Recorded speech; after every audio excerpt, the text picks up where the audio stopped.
Good morning and welcome. You are tuned in live to another edition of Wealth Building Wednesday brought to you by TRHT Selma. TRHT stands for Truth, Racial Healing, and Transformation. We are a proud initiative operating in the city of Selma. We are a partnership between the Black Belt Community Foundation and the Selma Center for Nonviolence. Our goal with TRHT is to do just what the letters state. State the truth, promote racial healing, and thereby create transformation in our community because y'all, believe it or not, when Selma gets it right, Alabama will get it right.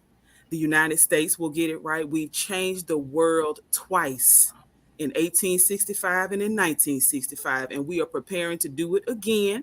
We are not waiting until 2065 to do it, which is why TRHT Selma is so important and such an integral part to our development as a community. And Wealth Building Wednesday is just another part of what we do in pouring information into our community. And I'm so delighted to have two awesome guests. See, typically you all just see me with one person, but now I have two, so we're growing. Listen, two amazing ladies, Miss Kenyetta Evans and Dr. Alisa Smiley. Hello. Yes. Whoop, whoop. Good morning, ladies. How are you doing? Morning. Good morning. Doing good. Doing good.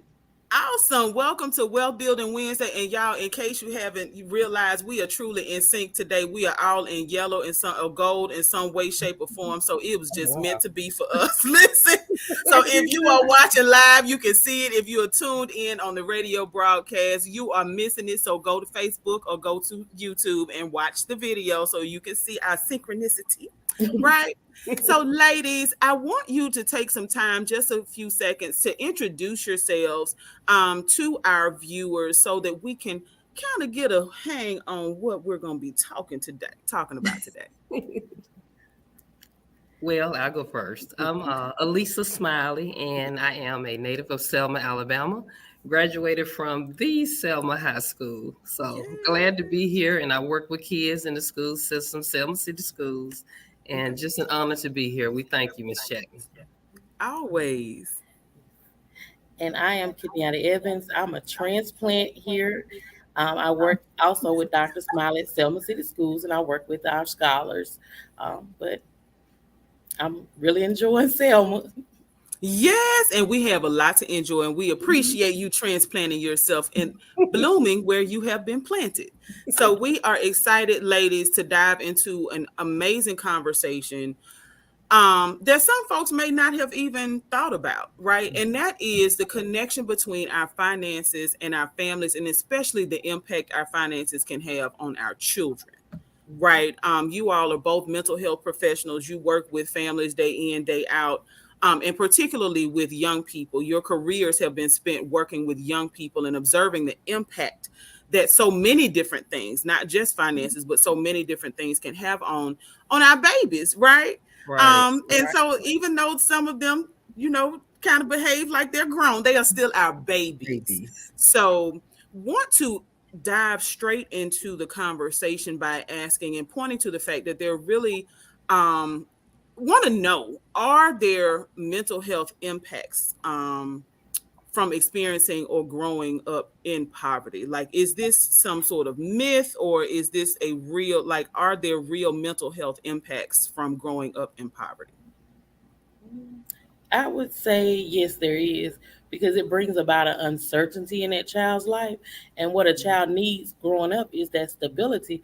So when you have those financial disadvantages, it takes away from everything being finite in there. I agree. And we, just working within the school system, that's what we really, really try to stress: routine and structure, like Ms. Evans said, because if they are coming from those uncertain circumstances, school, they spend a lot of time at school. So we definitely want to make sure that they're feeling some sense of certainty and routine during the school, at least during the school day, if not at home. Absolutely. Because along with that uncertainty, it brings about mental health issues like anxiety disorder. Anxiety disorder is the excessive worrying. Am I going to have enough? What am I going to have to eat? What am I going to have to wear? So in depression and PTSD comes along with it as well. Wow. And now you mentioned PTSD just now, and I do recall being in a meeting here where there were some folks who are a part of law enforcement and the mental health community that came in from outside. And there was this, point made around certain communities where like gunfire is prevalent, right? And the impact that that can have on children who grow up, thinking, when you hear a loud noise to like dive on the floor or even sleeping on the floor to avoid being Yes, hurt. yes, and then coming to school, sleepy. Mm-hmm. We've seen these particular cases, and you just have to validate children's feelings and what they're experiencing in the moment, and it's And it's a be lot. and be open to listen, because a lot of times sometimes you have people that want to not take the kids serious and say, Hmm. oh, it'll be okay, they're just. But no, you have, like Dr. Smiley said, you have to be able to validate their feelings, because I can't tell them how to feel. But let them talk to you, and so you can understand, and having that empathy to be able to place yourself in their position to understand this is what they're going on, this is how they're feeling. Might not agree with it, but it gives you a sense, and then it allows that child to form that relationship with you. So they can open up and let us know what's going on, so we can, help the family if we can. And that's so important. That R word you just mentioned, relationship, right? Typically when we are having conversations on Wealth Building Wednesday, we're talking about building relationships with our bank, right? Building what is your relationship with your money, but having a relationship with our children so that they can open up and they can truly come to us when Hmm. there's a concern is Hmm. really important. So I want to know, because both of you ladies have a tremendous amount of experience, and as we talk on Wealth Building Wednesday about the mental health impact of our finances on our children and families throughout your career, how have you seen negative behaviors manifest themselves in young people, particularly in a school setting, but maybe even outside of a school setting, where there may be or have you even seen negative behaviors become a problem for young people when it comes to poverty and like moving around and things like that? Yeah, I'm glad you mentioned that, Miss Chapman, because transition can be hard, even for adults. So we definitely know that it can be hard for children coming into new school systems, and we do see those negative behaviors. They manifest in different ways, whereas some kids might externalize behaviors in a negative way, acting out, picking on other students, trying to fit in. We do Mm-hmm. see the opposite, the spectrum too. They internalize. A lot of times, our students, anyway, our scholars, engage in journal writing, and Yes. they do a lot of reflection and writing, and that's when we pick up what might be going on at home outside of the school. So we get both ends. The internalized feelings and behaviors might include shutting down. Ms. Mm-hmm. Evans mentioned the anxiety piece, being sad. Then you might see the opposite end where they're acting out and picking on other students, trying to gain friends in a different way, just trying to fit in. So, So you mentioned journaling as a mhm. way for young people to be able to express themselves. Is that a tool that you would recommend even for adults as we are going through things and maybe experiencing financial struggle? Right now, honey, listen, with the price of gas, look, Yes. and groceries. Y'all, the turkey sausage I like to eat is like twice what it was like a year ago. And I'm really concerned, but the sausage is good. And I'm like, Yes, oh. yes, yes, eggs, milk. Yes. So Oh my with prices goodness. going up and people literally who have not experienced any, or felt, the weight of financial struggle, and a lot of families based on the pandemic and this current inflation, right? Would journaling be a way for us to get those feelings of anxiousness out as adults Yes. even? Mhm. Yes, because a lot of times, a lot of people don't have that person that they feel comfortable with talking to. So you can put your thoughts and feelings on that paper. And also another book, you can take that journaling and make and use it as, not only am I journaling, but I'm starting to make me a budget. And I Mm-hmm. can start to see, what do I want? What Mm. do I need? What can I Mm-hmm. live with and what can I live without? And then, good, because I was going to mention that too, Ms. Evans. Hmm. Write down your triggers, like any negative emotions associated with your spending habits. Mm. All of that can be embodied in journaling. Definitely. Wow.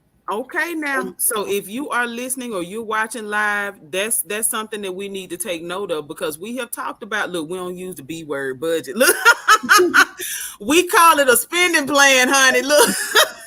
Cause see, diet and budget, nobody wants to hear those, right? Right. Yeah. So we have eating plans and spending plans. So basing your spending plan on your journal entries, y'all, and being able to pinpoint where your triggers are, Yes.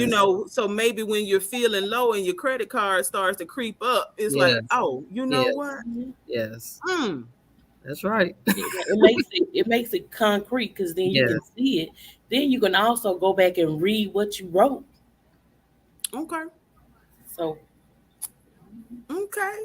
All right. So being reflective is super important, and being able to, like you said, track what you're doing according Mhm. to your finances and where you are emotionally, because there is a connection. Connection. Yeah. Y'all. So if you are just now tuned in to Wealth Building Wednesday, we are live and talking to Dr. Alisa Smiley and Miss Kenyetta Evans. They are both mental health professionals, y'all. And I'm telling you, money and our mental health go together, right? It really is like peanut butter and jelly. Because if you think about some of those times when some of us may have struggled financially, those could have been those very times that we felt the lowest, because unfortunately in our country we attach so much of our value to how much money we have in the bank, or spend so much money and accumulate so much debt trying to prove to other people, Mhm. right, that we have money, or have access. And it's unfortunate. It's the way of our country, and a part of what we do at Wealth Building Wednesday is try to break those chains, right, of commitment. Like, why commit to debt just to prove a point, when we can actually work together, and like you said, start journaling and know when we're being triggered by our environments, right? Right. Or something that's happening, and we can track our spending. So now when we watch television, a lot of us are doing that right now. And seems like we're gonna have to go back to it, the way these numbers are rising with COVID. Hmm. um when we see on television, and sometimes even in real life, single mothers in particular, and exposing themselves, I guess, in a way, or having conversations and referring to, and I'm a single mom, so full disclosure, I'm a single mom of a son. But labeling their sons as a man of the house, is there stress or any harm that is caused on our sons, in particular, our sons, um when that label is cast upon them? I think there is, because you're taking that child and essentially making them an adult. So then they're an adult child. Then they're taking on adult responsibilities that they shouldn't have to take on until they're much older. And then it also leads into a very difficult relationship, because if that single mother decides that I'm going to find me a spouse, then is that son going to be receptive of that spouse coming into their Oh, household, and they have ran the household for so long because they were quote unquote the man of the There it house. is. And then that's going to cause turmoil, conflict, because the wife is going to be like, who do I choose? yeah, And I've seen this happen so much. yeah.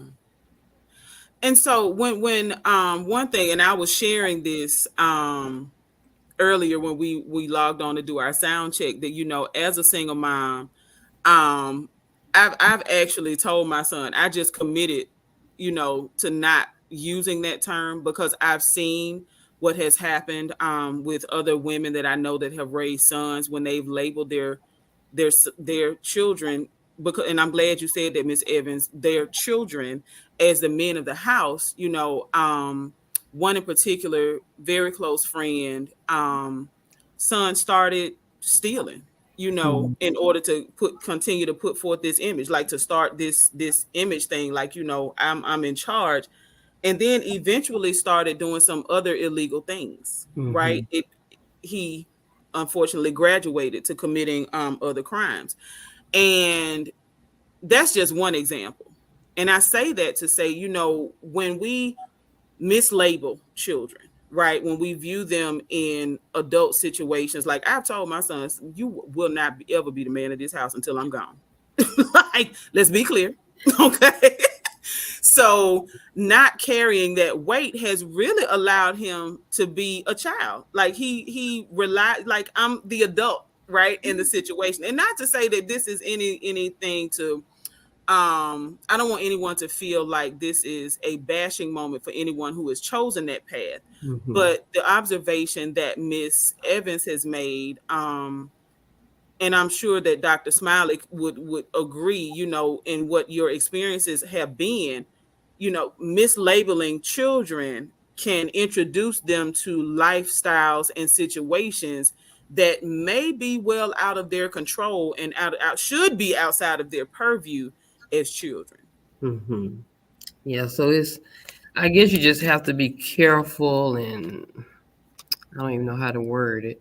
But I guess if the family, the single mom is struggling, you want to try to shield as much as you can, so that that child, especially a male child, won't feel that pressure to have to take care of the younger siblings or to have to fulfill that role. Now, from a biblical standpoint, we do want to instill in them the values of what God wants them to be as a man. Yes. But from a society, perspective, a lot of other manly things, come with that.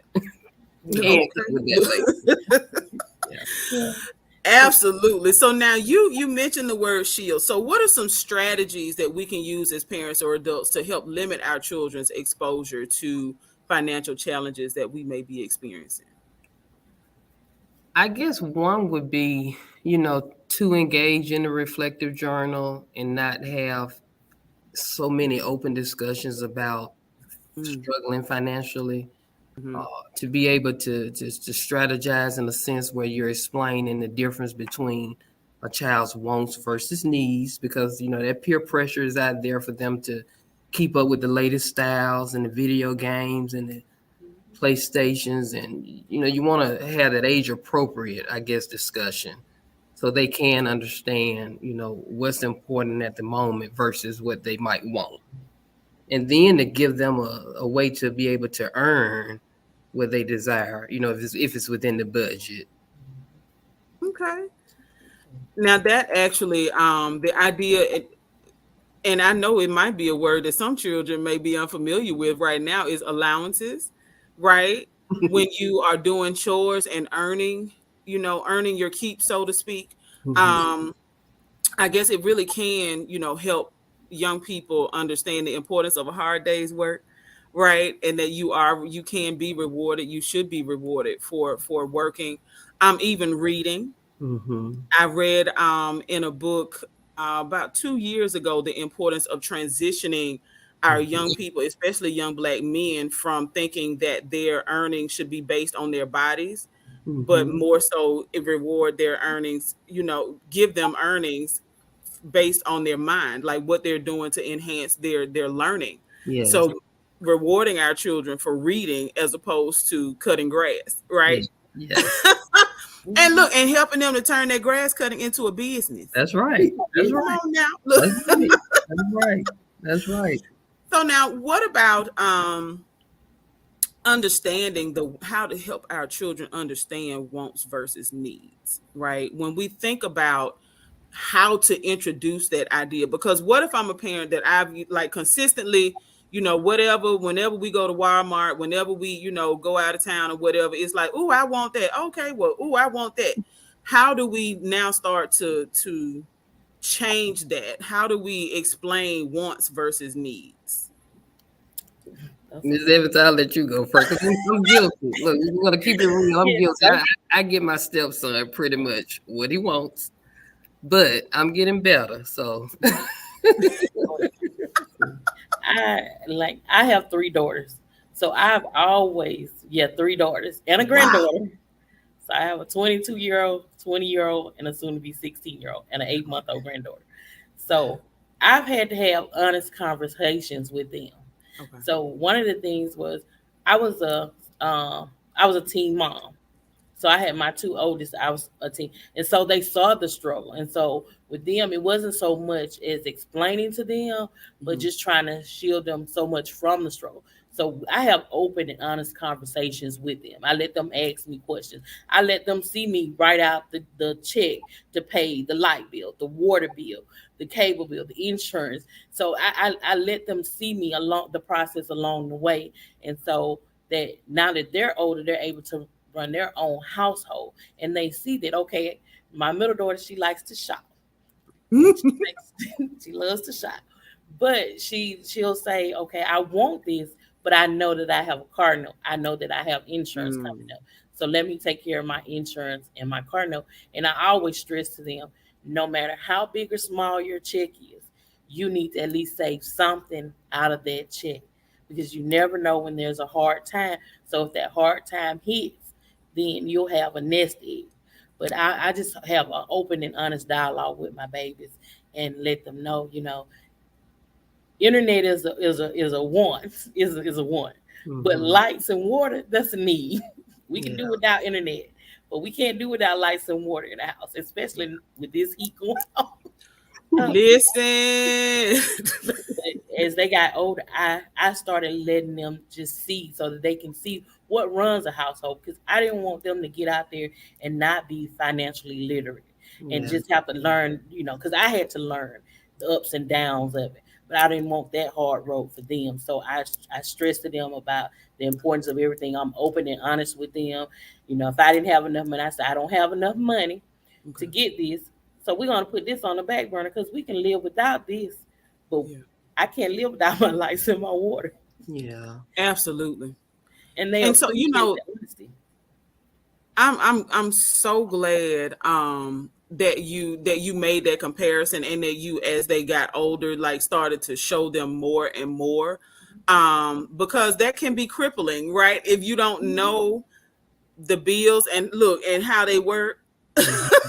that you got to pay the lights first before you pay the cable and internet, That's right.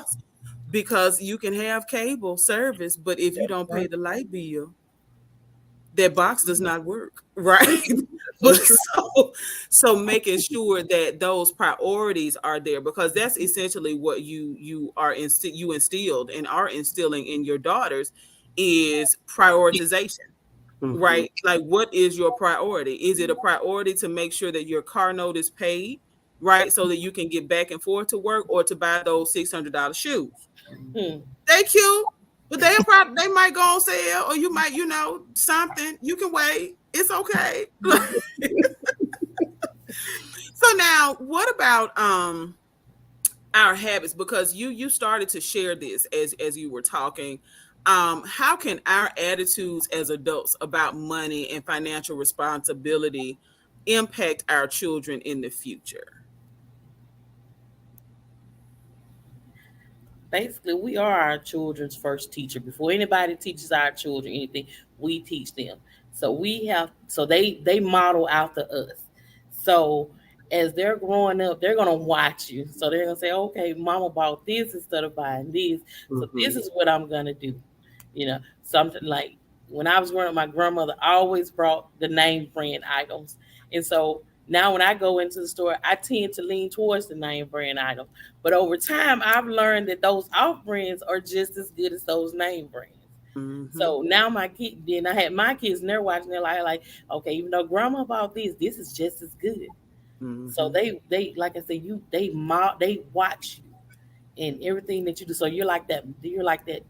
that that model that they're seeing. So everything I try to equate everything with my children being a teachable moment. So you can learn anything out of any situation. And I You know just what? Oh, I'm sorry. Go ahead. I still have visions of my dad sitting at the kitchen table, and he would, literally write out checks with a checkbook, and then Mama would always be the one to get the grocery, and so I guess I learned that way. I didn't know we struggled until I became an adult. They started out as teachers, and uh, but I learned later that they had some hard sacrifices to make, for us. So I try to remember those things, what I was taught by them. Mhm. I really, it's amazing how conversation can bring people together, because both of you all's upbringing is very similar to mine. Like being in my grandparents' household, honey, it's some name brands right now. I know for a fact that my grandmama is buying Kraft cheese. She don't care about Kraft, China doll rice. You know what I'm saying? I literally can like go through the grocery store and be like, "Ooh, that's what my grandma." Like, Yeah. ooh, yeah, that's what she buys. Yeah. But then I do also recognize that, and this is me personally, I started to see my mom when I would grocery shop with her, the balance that she struck, right? Mhm. Because see, my grandmother was married. I grew up with a single mom, right? So the balance that my mom struck in, okay, now there are certain things, and that lady tried to fool me one year, y'all. She tried to buy me because now Frosted Flakes, Kellogg's did a thing, okay? It has not yet been replicated. I promise you that. So my mama tried to see if I really could tell the difference, and she brought the off-brand Frosted Flakes, and I'm like, "Oh my, it's something wrong." She put it in the Kellogg's box. I was like, "Mom, it's something wrong with these Frosted Flakes." I'm like that with Fruit Loops. So it is amazing, right? When we start to share these experiences, how much in common we actually have when it Yes. comes to our upbringings and our spending habits. I wasn't a person who, my mom wasn't taught about credit, right? Because my grandparents drove around and paid all their bills in cash on the first of the month, That's it. right? So see, and it's like, right, and not right now, but see, I saw my mom write checks, Okay. right? And so, Dr. Smiley, to your point, I saw my mom write checks. So now when I'm balancing things in the household, it's like, oh, okay, well, I know where this comes from. But it took me, being a college student, Mhm. 18, and all these credit card companies on campus, like, oh, for real? Yeah. And now I know a whole lot about credit, and I treasure, where my score is at this point, right? And I worked on it myself. It's not like, I didn't go through a service or whatever, but I took the time and the dedication to, and I got to employ that journaling though, because I really like, I documented, but it wasn't in a journaling style. So yeah, this is a really interesting conversation. And our mental health, y'all, if you are just tuning in, we have had a lively conversation about the keys and the tie-ins between our wealth management, how we are building wealth, and our spending habits, and our mental health, because our money and our mental health really do go together. Mhm. um Last thing before we get out of here, want to know if you could change any one thing about in the lives of our children related to finances, what would that be? And you can't make them all rich. Look. I think we need to start teaching our children about generational wealth. Mm. I think we need to have that open dialogue, and we need to start it early, not when they get in high school and then they can take the business. I think we need to start early with them. We need to start introducing it to them as early as kindergarten, and go from there, because we've got to understand that we are so much more, Mhm. Yes. and we've got to stop lagging back behind. So we've got to start getting our children, our babies, early with it. Mhm. Yeah, and to piggyback off of that, find your niche and work it. You know, Okay. if you got that side hustle starting out cutting grass, doing hair, do the best, be the best hairdresser you can be, cut lawnmower service, find your niche and work it. Now, you said a thing there, because everybody's niche, and as we wrap up, everybody's niche is not going to be a 4-year degree. That's Mm-mm. right. It's not going to be found through a 4-year, 6-year, 8-year, 12-year degree. right? Sometimes your niche may be the family business, whether it is plumbing, welding, Mm-hmm. um, electrical work, right? And becoming certified in those things, because as the black belt begins to get more attention, right, Selma, there are developers that are coming into town who are looking to truly help transform our city and put in, you know, housing that is appropriate for families and folks who are moving up, right? May Mm-hmm. not be looking for, you know, to become homeowners, but want to live in a nice, say, townhouse or what have you, right? And so all of those things require expertise.